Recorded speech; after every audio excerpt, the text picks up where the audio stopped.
Vamos a abrir la Biblia en Efesios, en el capítulo 5. Esta carta, como todas las cartas de Pablo, son cartas en las que Pablo insta a los creyentes a la práctica del Evangelio. No al discurso, sino a la práctica real en nuestra vida de aquello que es beneficioso para nuestra vida. Y aquí en este capítulo 5, desde el comienzo del Pablo, insta a los creyentes de la iglesia de Éfeso, como yo quiero instarte a ti en esta mañana, a que el andar de nuestras vidas sea un andar conforme a la voluntad de Dios. Sea un andar de que mostremos que somos luminares de este mundo, somos la luz de este mundo. No somos tinieblas, sino que antes siendo tinieblas, ahora Cristo nos ha hecho luz, luminares de este mundo. Andar como luz en este mundo rodeado de tinieblas y de hijos de las tinieblas no es fácil. No requiere de nosotros habilidad personal en nuestra vida para hacerlo. No es la práctica de ritos y costumbres religiosas en nuestra vida, sino es el vivir de Cristo en nosotros, los que nos permite ser luz en este mundo y enfrentar las tinieblas que hay a nuestro alrededor. Hay tinieblas y hay hijos de las tinieblas, que son los que tratan de, robar de nuestras vidas e impedir que de nuestras vidas Dios se glorifique y se manifieste en nosotros. Ser un hijo de Dios no es fácil. Caminar en luz no es fácil. Ahora, nosotros tenemos que diferenciarnos de los que viven en tinieblas, caminando en la luz. Y esa luz de Cristo en nuestras vidas es la que nos permite diferenciarnos de los demás. Hay personas que dicen que son luz, pero parecen tinieblas. No hay mucha diferencia entre ellos.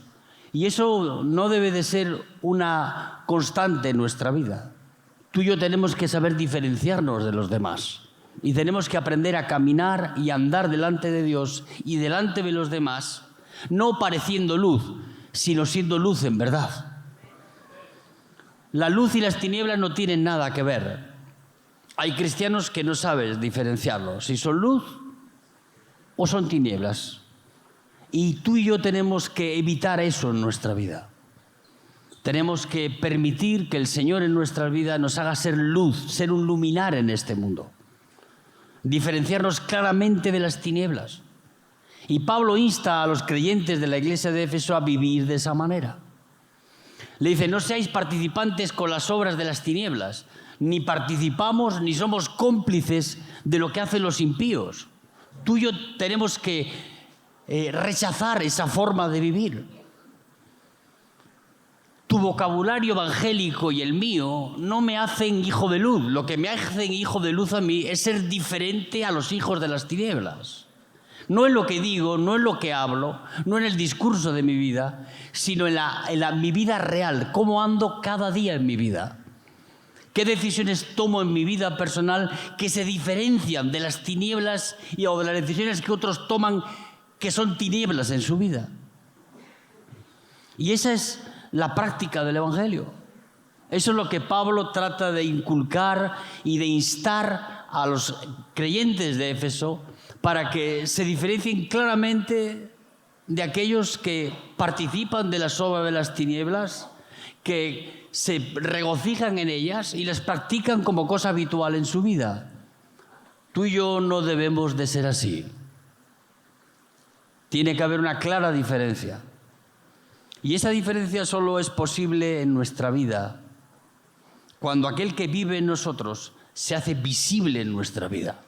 Hay alguien en mí que es invisible a tus ojos, porque tú no lo puedes ver. Pero tú puedes ver a ese invisible en mi vida, en mi carácter, en qué decisiones tomo en mi vida, en cómo la santidad que Él produce en nosotros es reflejo de la vida de Él en nosotros. Y yo quiero que tú entiendas eso en tu vida. Tratar esta mañana de hablarte de cómo debemos de andar.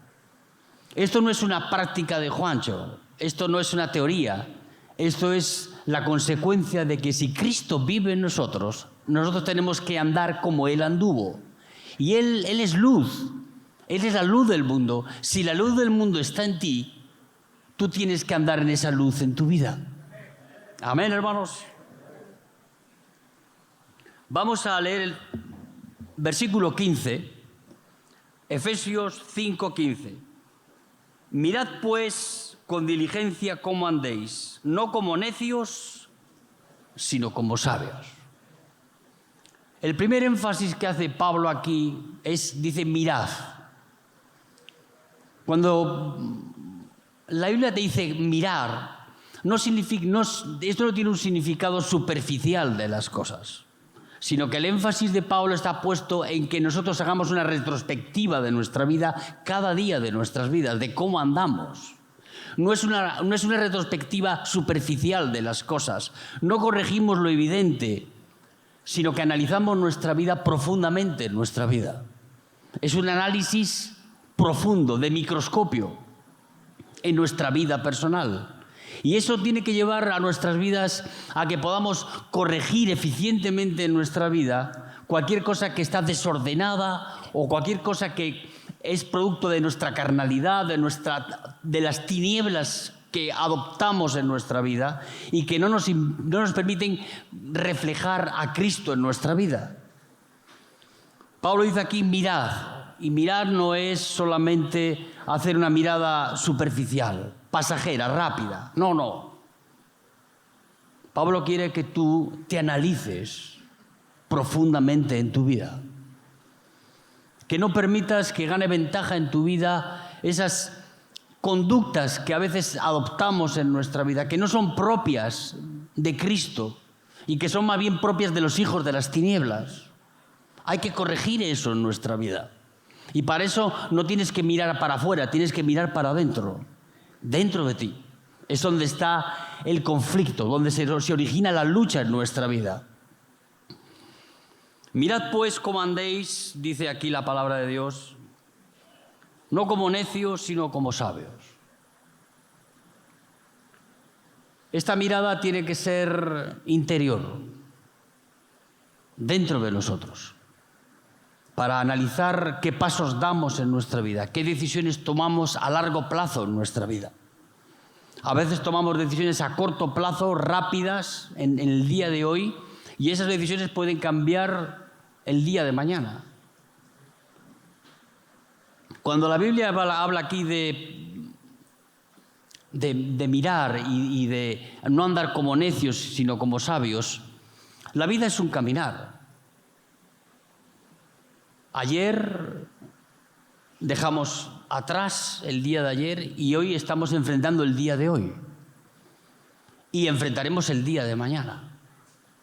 Y depende de las decisiones que tú y yo tomamos en nuestras vidas, pueden hacer de nuestra vida un insensato o una persona sabia que sabe tomar decisiones, que sabe corregir a tiempo el rumbo de su vida y que le permite eludir la insensatez de la arrogancia humana.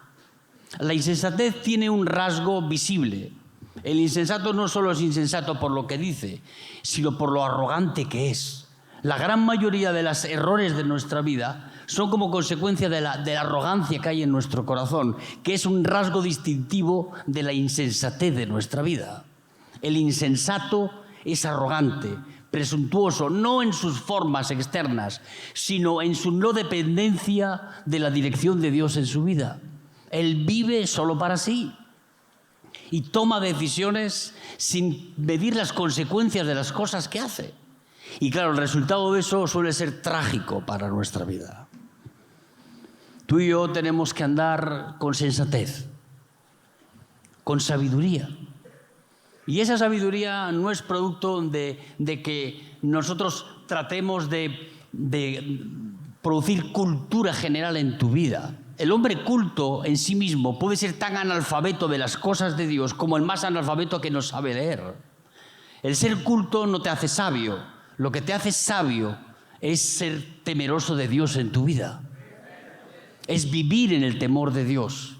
Es vivir tomando decisiones no dominado por la insensatez de tu corazón, sino por la sabiduría que Dios da a aquellos que dependen de Él y toman decisiones en sus vidas, no precipitándose, no anticipando las cosas, no confiado en sí mismo, sino confiado en lo que Dios nos ha revelado en nuestras vidas. La voluntad de Dios es que tú andes conforme al propósito que Dios tiene contigo. No que andes alocadamente, no que andes insensatamente en tu vida, sino que haya mesura, prudencia, sabiduría. Y esa sabiduría que viene de lo alto no la produce que llenemos tu cabeza de aprendizaje cultural. No que eduquemos tu vida como educas la vida de un niño cuando va creciendo y vamos corrigiéndole.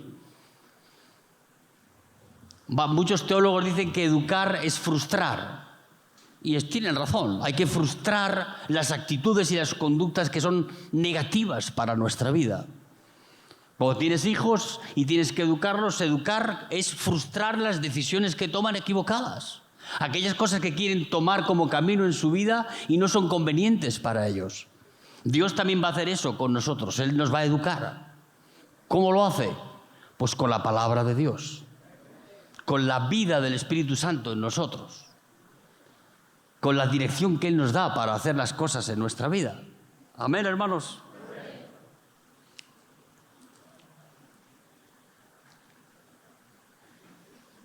En la parábola de las vírgenes necias, no sé si alguien ha predicado de eso, pero bueno, yo me voy a lanzar, ya que estamos acá, me voy a lanzar. En la parábola de las vírgenes necias, Mateo 25, 10 vírgenes fueron invitadas a una boda. Las bodas en Israel no son como las nuestras, duran 7 días. De ahí el reproche que les hizo Jesús a 5 de ellas, porque llevaron sus lámparas, pero sus lámparas no tenían aceite suficiente para la espera a que el novio llegara a las bodas.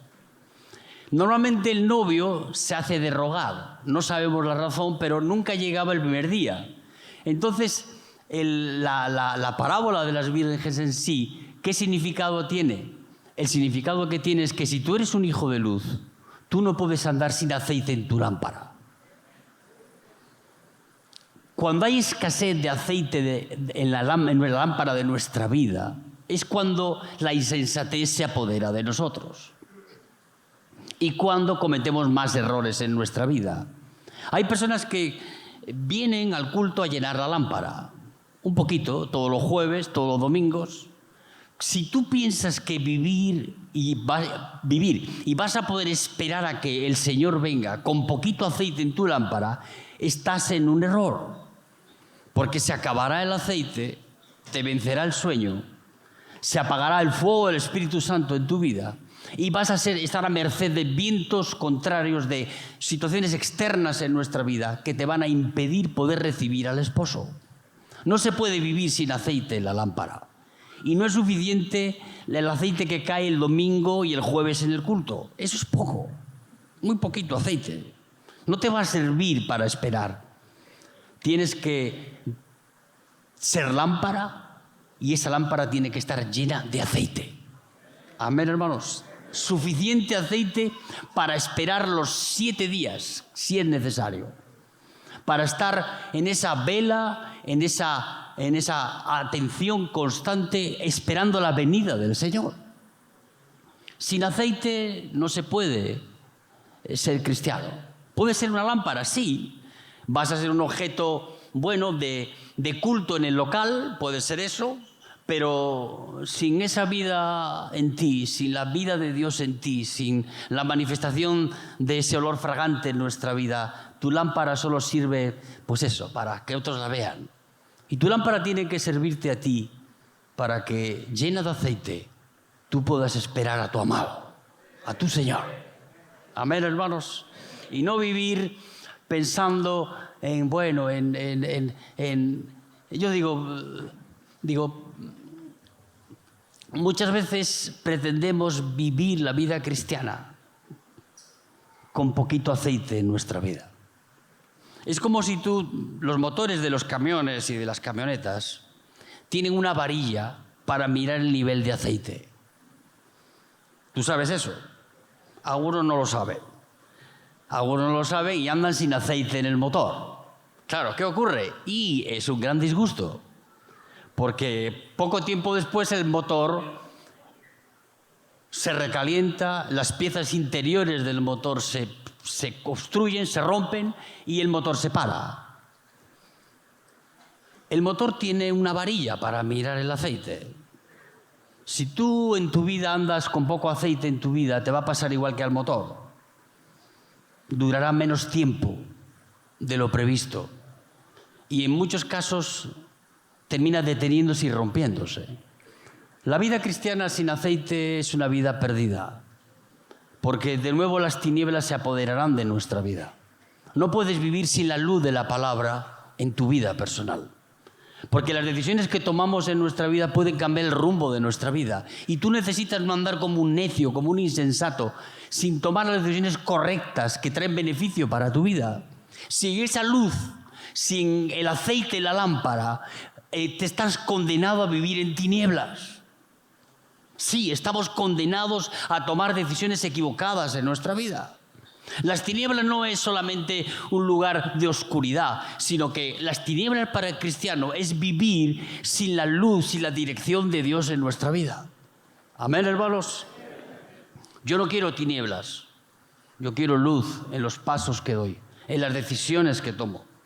Y para eso necesito tener aceite suficiente en la lámpara, que es mi vida. Esa lámpara soy yo.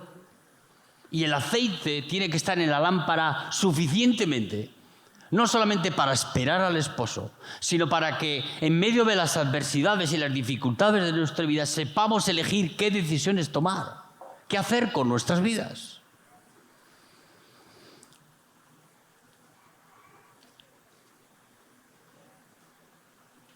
El error de muchos es vivir con mínimo aceite. Escasea el aceite en tu lámpara, pues hay que llenarla, querido. Y no es suficiente el culto del jueves y el domingo. Necesitas todos los días llenar la lámpara al nivel oportuno para que tú puedas vivir dando pasos en tu vida conforme a la voluntad de Dios. No como un insensato, no como un necio, sino como un hombre sabio. No sabio en la sabiduría humana, sino sabio en las decisiones que Dios te permite tomar para eludir las tinieblas de este mundo. El mundo está lleno de tinieblas, hijos de tinieblas por todos los lados, que muchas veces condicionan, influencian nuestras vidas por su forma de pensar, en su forma de hacer. Y tú y yo no debemos permitir que eso se incorpore en nuestra vida. Esta luz en mí repele las tinieblas. Yo soy luz y cuando soy luz estoy repeliendo las tinieblas que hay a mi alrededor o que quieren venir a invadir mi vida. No hay noche para el cristiano. El que vive en luz vive despierto y consciente de la voluntad de Dios todos los días de su vida. Amén, hermanos.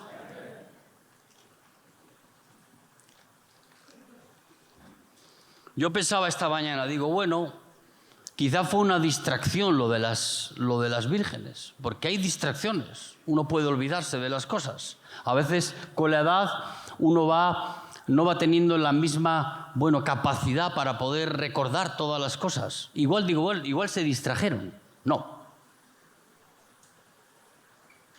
Tú no puedes hacerte el distraído. Cuando tú conoces la voluntad de Dios en tu vida, cuando Dios se ha revelado a ti y Él manifiesta sus verdades en nosotros, no hay posibilidad ninguna de esas distracciones, porque tú y yo conocemos cuál es la voluntad de Dios para nuestra vida. Somos entendidos de esas cosas, porque la Biblia las revela, la palabra de Dios las revela. Yo no necesito que Dios le revele cuáles son las cosas correctas e incorrectas, ya la Biblia me lo dice. Dice, la voluntad de Dios es vuestra santificación. Pues ya lo dice la palabra. No necesito que Dios me revele puntos en ese área en mi vida. Yo sé que tengo que huir del pecado, sé que tengo que vivir en la santidad de Cristo en mi vida y tengo que permanecer en esa luz en mi vida. Ahora,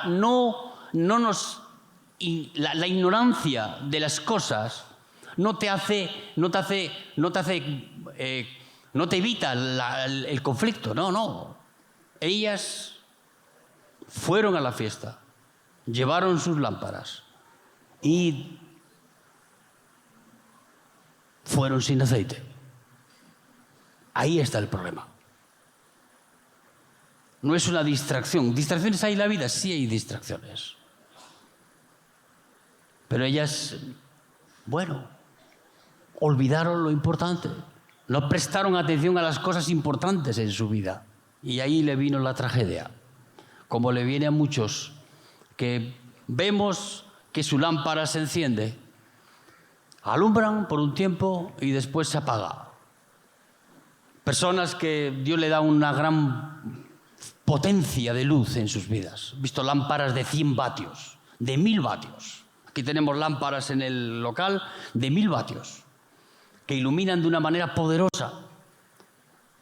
Pero la importancia de nuestra vida no es cuánto tú iluminas, sino cuánto tú eres capaz de retener esa luz en tu vida. ¿Para qué? Para que aquel que es la luz en nosotros pueda manifestarse en medio de nosotros, aquellos que están en tinieblas. Amén, hermanos. Dice, no andéis. Dice, pues mirad pues con diligencia cómo andéis, no como necios,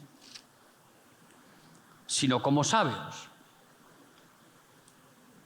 El necio es más necio cuando conoce la voluntad de Dios y hace lo contrario a lo que Dios dice. La necedad no es consecuencia de la ignorancia en nuestra vida. La necedad es consecuencia de que aquellos que conocen la voluntad de Dios y caminan en contra de su conciencia y en contra de la voluntad de Dios, los hace más necios todavía. La necedad no es una estigmatización de nuestra vida. No dice, tú eres un bobo, un necio, no sé qué. No, eso en realidad solamente es una manera de estigmatizar a las personas. No, la necedad de la que Pablo habla aquí está atribuida para que aquellos que conocen la voluntad de Dios y actúan de forma contraria a lo que Dios dice, eso los hace más necios todavía. Y esa es la necedad que trae consecuencias en nuestra vida. Yo he visto personas que son unos analfabetos, no saben ni leer ni escribir, pero sí saben tener temor de Dios en su vida. Eso los hace sabios, ¿sabes? ¿Cuánto? No dan un paso sin consultar al Señor. No toman decisiones ni a corto ni a largo plazo en su vida sin buscar la dirección de Dios en su vida. Y aplican la palabra de Dios en su vida personal. Saben cuál es la voluntad de Dios. Porque la voluntad de Dios está revelada en la palabra de Dios. Habrá cosas que no podemos discernir absolutamente, pero en la mayoría de los casos, tú y yo conocemos cuál es la voluntad de Dios. No tenemos que andar preguntándole al Señor todos los días cuál es tu voluntad. Está aquí escrito. Amén. ¿Errores hay? Muchos. David era un hombre extraordinario en muchas facetas de su vida, pero también actuaba con necedad. Una de las cosas que más dolores de cabeza le trajo a David fue el censo. Él un día mandó a Joab, su ayudante, su brazo derecho, que contara y censara al pueblo de Dios. Joab fue a Judá, fue a Samaria, censó, tardó 1 año en el censo, volvió con la información y esa información se la dio a David. Segunda de Samuel, vamos a leer. Segunda de Samuel, capítulo 24.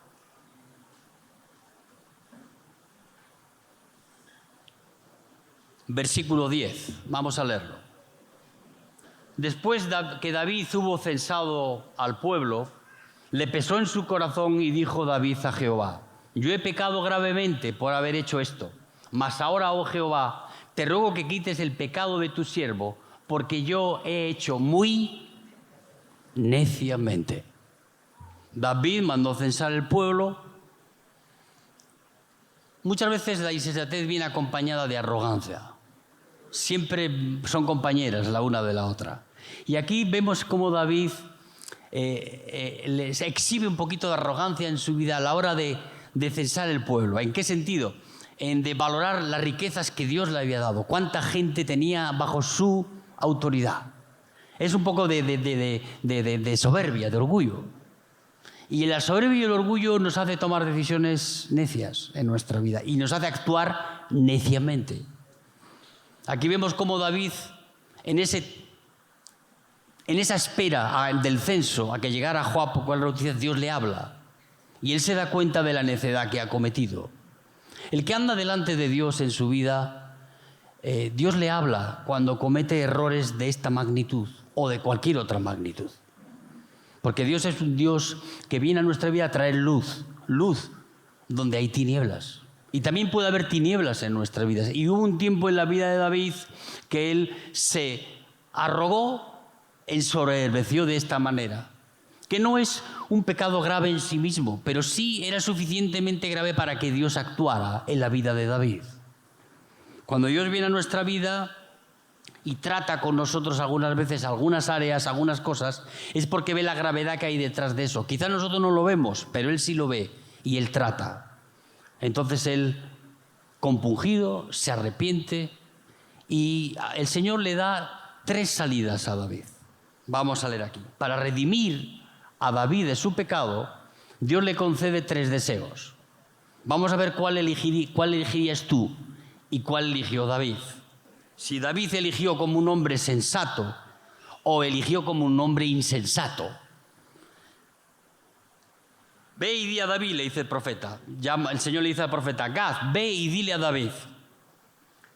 3 cosas te ofrezco.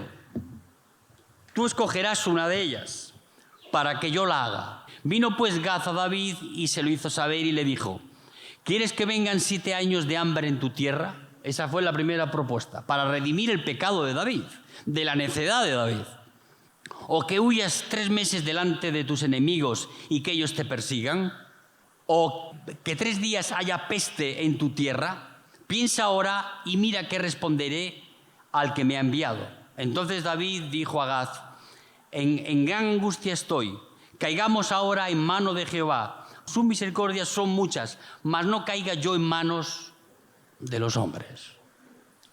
Yo le digo, Señor, si he pecado, prefiero caer en tus manos. Si he cometido un error en mi vida, no voy a poner mi vida en manos de mis enemigos. Quizá me perdonen la vida, pero yo me pongo en tus manos porque tú eres multitud de misericordias conmigo. Amén, hermanos.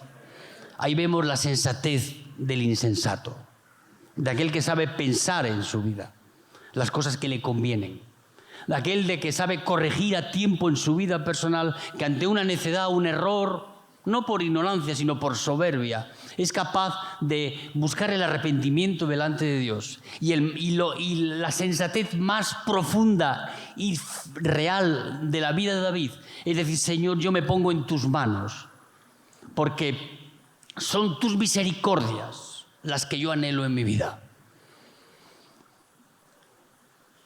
Y esas misericordias son las que tú y yo debemos de mostrar en nuestra vida cuando cometemos errores. Es decir, Señor, no traigas peste sobre el pueblo, no incorpores mis errores a las vidas de los demás, caigas sobre mí mi pecado y me pongo en tus manos para recibir el castigo que sea necesario.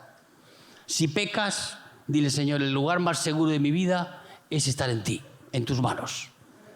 Sean tus misericordias, sea tu trato conmigo, sea tu hacer conmigo.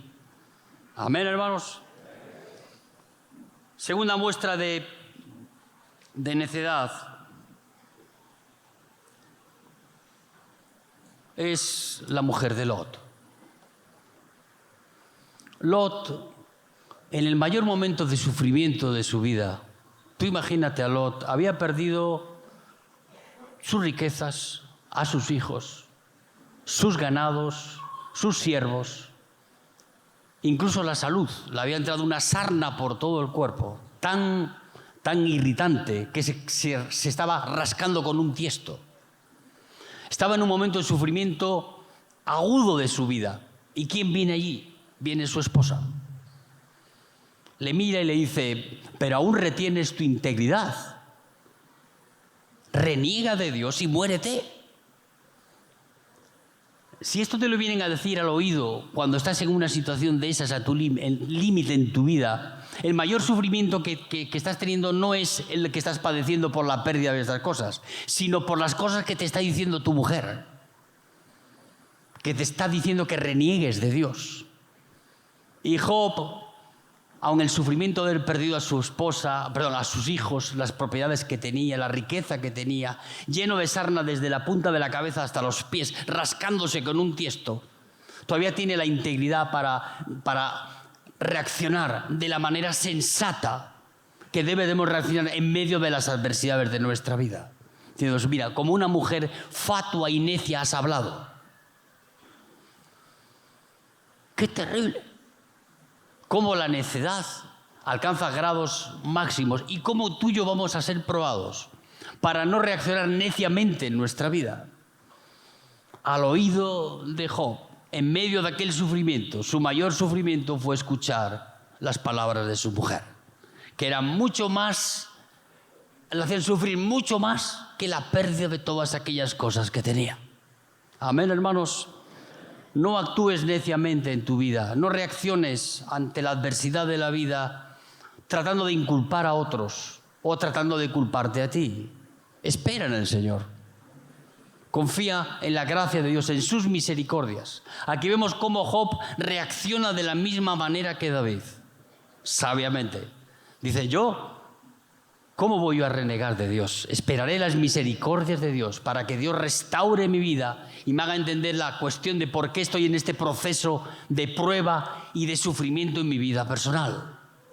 Actuaba como David en el sentido, Señor, yo pongo mi vida en tus manos. No voy a negarte, no voy a renegar de ti. Y quitó a su esposa de en medio. No sabemos ni cómo se llamaba. Pero el problema de la necedad no es un problema de sexo, ¿sabes? Son tan necios los hombres como las mujeres. En 1 Samuel, en el capítulo 25, luego quiero que tú lo leas, hay un personaje que se llamaba Nabal. Nabal era un hombre riquísimo, casado con Abigail. El nombre Nabal significa insensato, por eso elegí este texto esta mañana. El nombre de él traducido es insensato. Y él, durante el periodo en el que David tuvo que huir de Saúl, puso sus campamentos cerca de las tierras de Nabal. Y David y sus hombres actuaron como escudos frente a los enemigos y a los cuatreros que en el desierto hay para robar ganado, para matar y para destruir.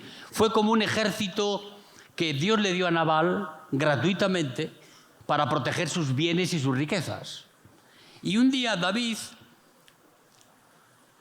de una manera inconsciente, probó la actitud de Nabal y le dijo a los siervos de Nabal, por favor, dile a tu amo que nos traiga unos corderos, unos cabritos, algo para que podamos hacer una fiesta y recompensar a estas jóvenes, a estas personas que durante tanto tiempo le han servido de escudo frente a sus enemigos y le han permitido generar riquezas incalculables en su vida.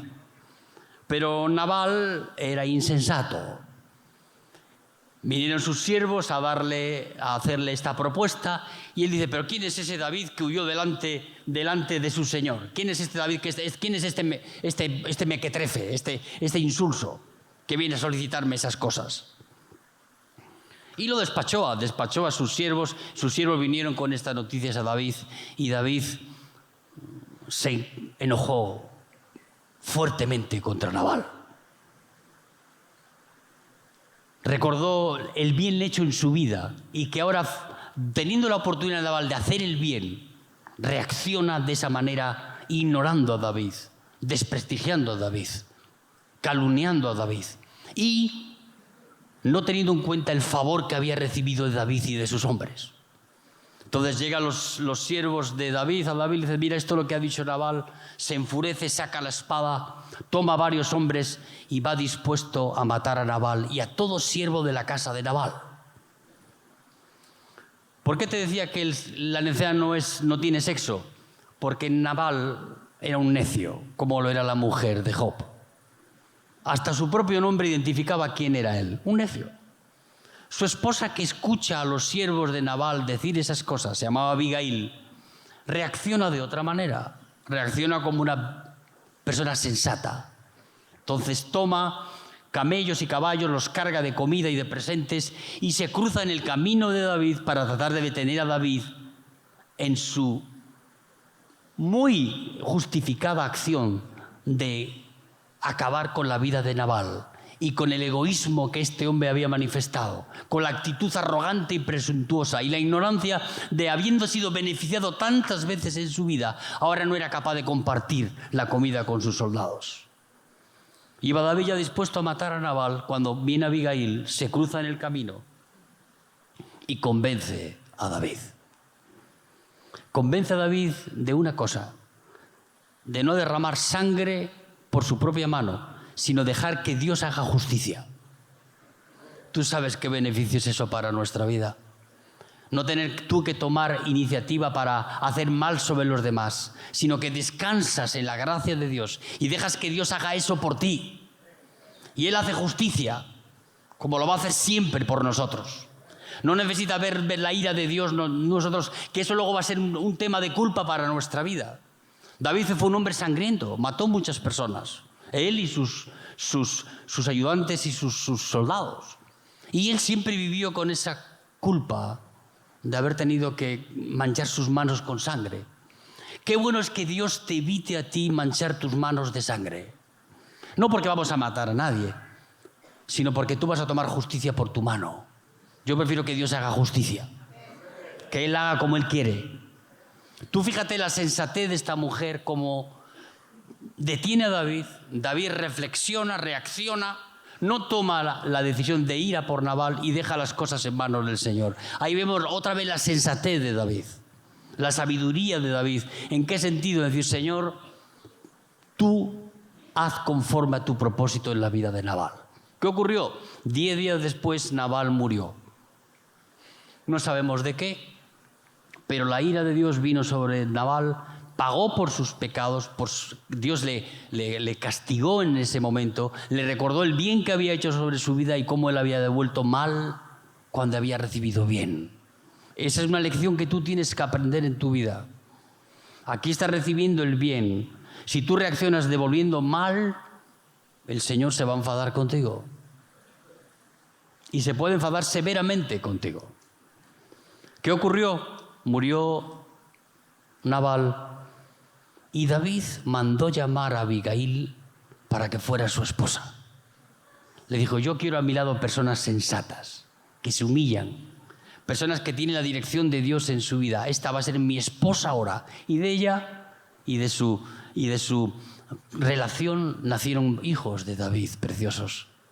Pero lo más importante aquí es que de la insensatez de Nabal, Dios cambió las cosas para que ahora la esposa de David fuera esa mujer sensata que había logrado detener a David y que había logrado que Dios hiciese justicia y la librara de ese insensato sobre su vida.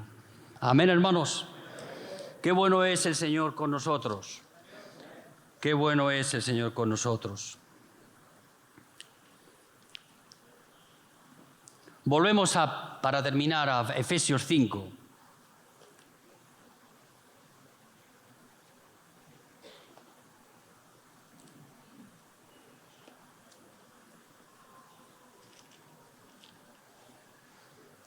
Vamos al versículo 16 ahora, avanzamos. Aprovechando bien el tiempo, porque los días son malos. Esta es una de las cuestiones que no tenemos mucha sabiduría en nuestra vida. El tiempo que Pablo nos dice aquí no es el tiempo que corre en el reloj.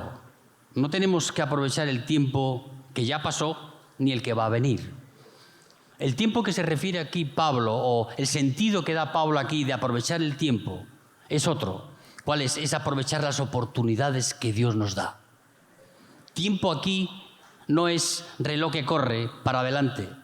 Es oportunidades que van a venir a nuestra vida en el tiempo en que Dios lo permite. ¿Para qué? Para que tú puedas tomar decisiones que tengan coherencia en tu vida personal.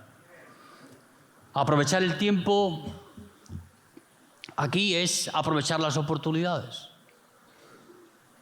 El tiempo corre hacia adelante, no va para atrás. Yo no puedo redimir lo que ya hice. Yo puedo aprovechar el tiempo que hoy Dios me da, porque el reloj solo corre para adelante. Luego, aprovechar el tiempo, redimir el tiempo, como dice aquí la palabra, es aprovechar en este tiempo, en este instante, en este día, las oportunidades que Dios nos da. ¿De qué? De hacer la voluntad de Dios. ¿De qué? De no enredarnos en las cosas de este mundo, sino en vivir conforme a la sabiduría que Dios nos da y no ser insensatos y necios en cuanto al conocimiento de cuál es la voluntad de Dios para nuestra vida. Es aprovechar esta oportunidad que Dios te ha dado en este tiempo en tu vida.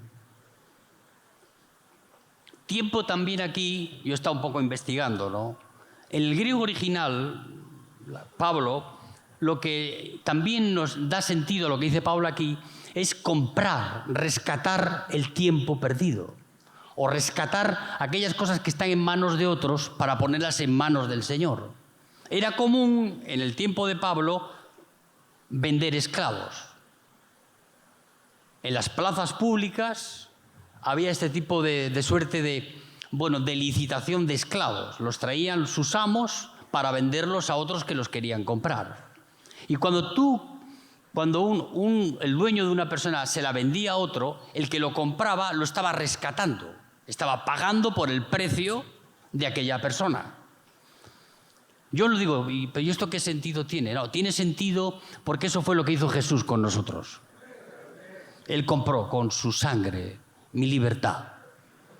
Él compró con su sangre en esa cruz del Calvario, compró mi vida. Se la arrebató al diablo, pagó con su vida y me hizo libre a mí. Él me rescató, Él me redimió. Yo tengo que redimir el tiempo. ¿Cómo redimo el tiempo? Rescatando lo que está en manos de otros. Rescatando las vidas de aquellos que están esclavos del pecado, esclavos de la droga o esclavos de sí mismos y haciéndolos libres con la palabra de Dios. Amén, hermanos.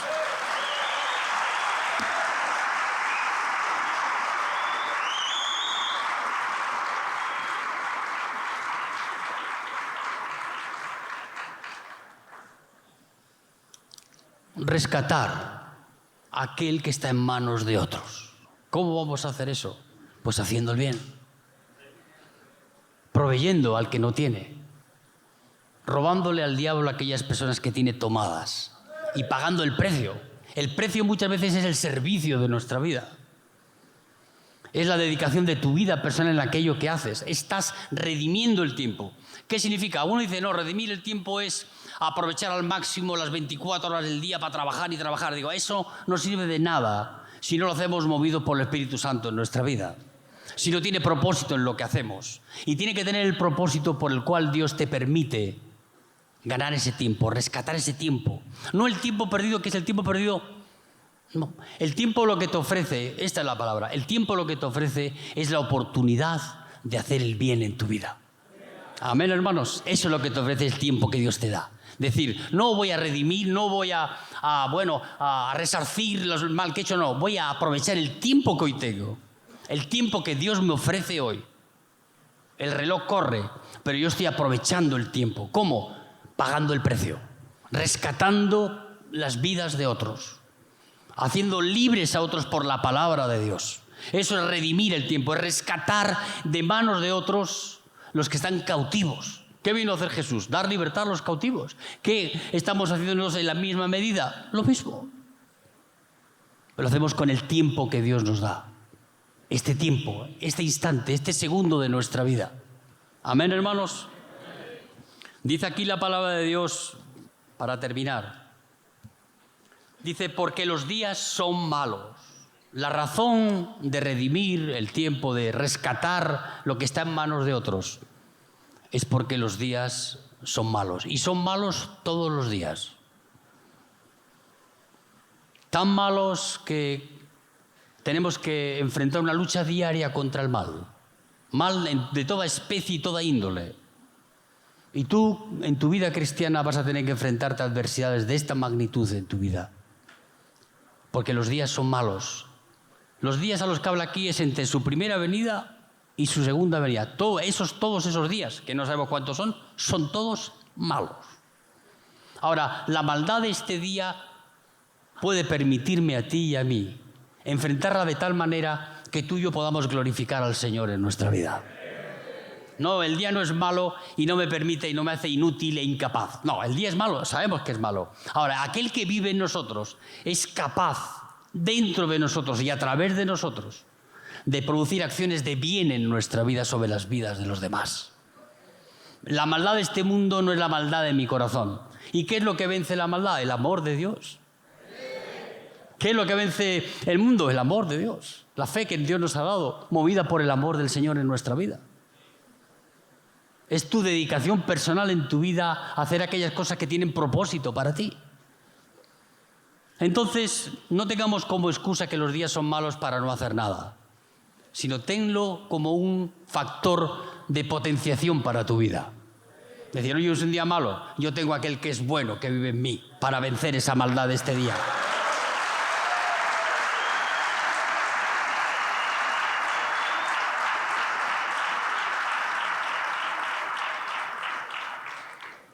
Usa la bondad que Dios ha puesto en ti para hacer el bien. Dice la palabra de Dios que hagamos el bien a todo el que podamos, mayormente a los hermanos de la fe. Nosotros no aplicamos eso mucho. Normalmente las maldades que mayores hacemos son a los hermanos de la fe. Criticamos, juzgamos, tenemos mal humor con ellos, lo juzgamos solo por cuando entran por la puerta del local de culto. ¡Ah, cómo se vistió! Parece un no sé qué. Bueno, tenemos esa tendencia, hay que corregirla. No es la peor de todas. Yo no estoy tan preocupado con los pecados sórdidos de la gente. El pecado más difícil de erradicar de la vida de la persona es el pecado del orgullo, la soberbia. Yo soy más espiritual. Va por ahí. Eso es más difícil de tratar. Porque eso Dios trata solo de una manera con eso, es con la cruz. Yo no quería hablarte de la cruz, pero termino siempre hablando de lo mismo. La cruz no es un instrumento para castigar ni para condenar, sino para librarte de ti mismo. Llevarte a morir con Cristo en esa cruz y decir, ya no vivo yo, mas Cristo vive en mí.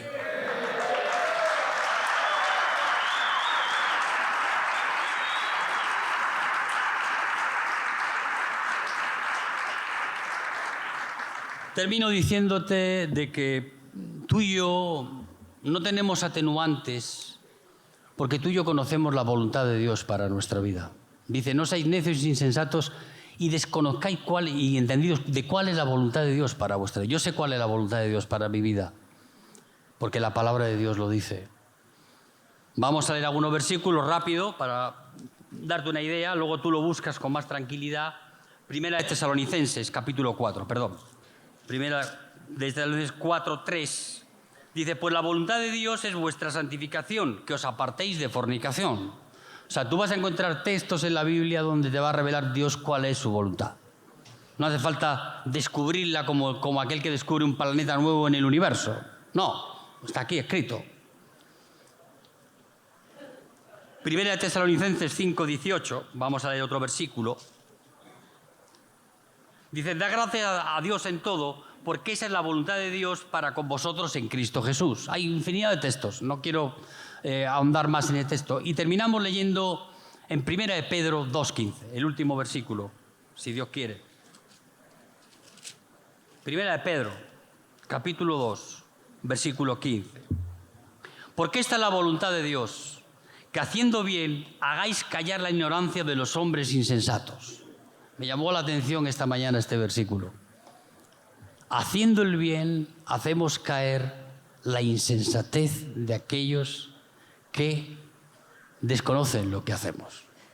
El hacer el bien en nuestra vida destruye al insensato, le hace recapacitar al insensato.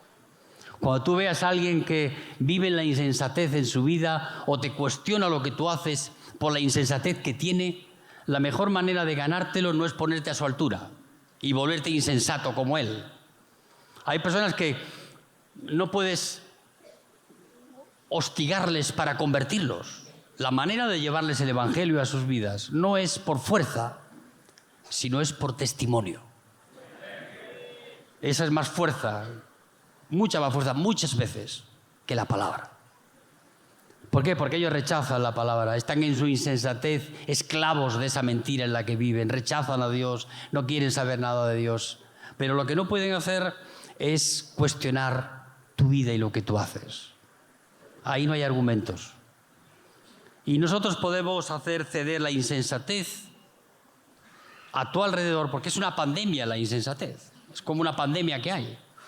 Y los que somos sensatos, o tenemos la posibilidad en nuestra vida de construir esa forma de vivir en nosotros podemos cambiar a los insensatos que están a nuestro alrededor.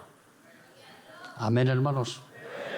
Tu sensatez también depende de lo que tú haces. Y los demás, lo que ven los demás que tú haces.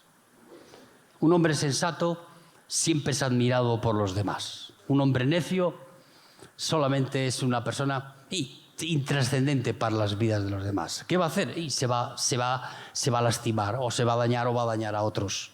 Trata de detenerlo, sí, pero la insensatez acompañada de arrogancia es un peligro para nuestra vida. Termino en esta mañana diciéndote, si has cometido errores en tu vida, si te has dejado llevar por la insensatez de tu corazón, si has perdido el rumbo en tu vida en decisiones que has tomado que has dañado a otros, has dañado tu propia vida, tú tienes que saber que hay un Dios que perdona. Y Dios perdona nuestros pecados.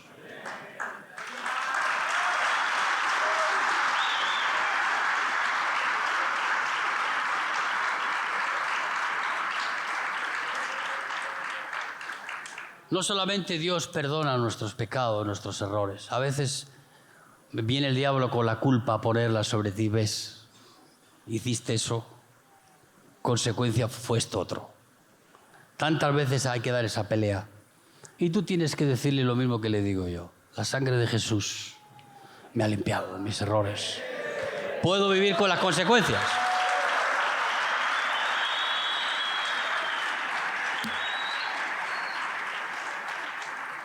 No solo Dios perdona y Dios restaura tu vida, Dios te da promesas para que pelees contra eso, sino que Dios te puede hacer un hombre sensato.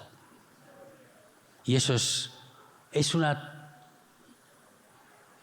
beneficio para nuestra vida tan grande, querido. Yo digo, Señor, quita de mí la insensatez y pon tu cordura, pon tu prudencia en mi vida. No permitas que ande como andan otros. Vive en mí para que yo pueda andar como tú anduviste. Llévame a morir a la cruz del Calvario para que ya no viva yo dominado por mi insensatez, por mi arrogancia, sino que viva dirigido por este Cordero que es el Cordero de Dios. Amén. Vamos a ponernos de pies y vamos a orar. No aplaudamos, y si lo hacemos, hagámoslo con el corazón, que es mejor. Y para el Señor. Si has cometido algún error en tu vida, espero que esta palabra pueda llevarte hoy primero al arrepentimiento de los errores que hemos cometido y luego pueda venir el perdón, el bálsamo para tu vida. Decir, Señor, cometí error, fui sensato, como David en un momento tomó una decisión. Pasa con los obreros también y pasa con todos nosotros. Pero abogado fiel y justo tenemos que Jesucristo para perdonar nuestros pecados y limpiarnos de toda maldad. La necedad y la insensatez es una maldad. Acompañada de arrogancia es un pecado y trae malas consecuencias para nuestra vida. Amén, hermanos. Padre, queremos darte gracias una vez más. Todos los que estamos aquí, Señor, podemos decir que hemos sido o somos insensatos y necios. Y nos falta comprensión de tu voluntad para nuestra vida. Haz que eso pueda hoy disminuir a cero en nuestra vida. Y puedas tú perdonarnos, limpiarnos en esta mañana, para que no vivamos con el lastre de los errores cometidos, sino podamos vivir con la conciencia de que tú nos has perdonado y tú nos has dado oportunidad para restaurar nuestras vidas y andar como hombres sensatos, mujeres sensatas, que conocen tu voluntad y que estrictamente hacen aquello que tú les dices en sus vidas. Produce eso en nosotros, Espíritu Santo, en esta mañana. en el nombre de Jesucristo. Amén, Señor.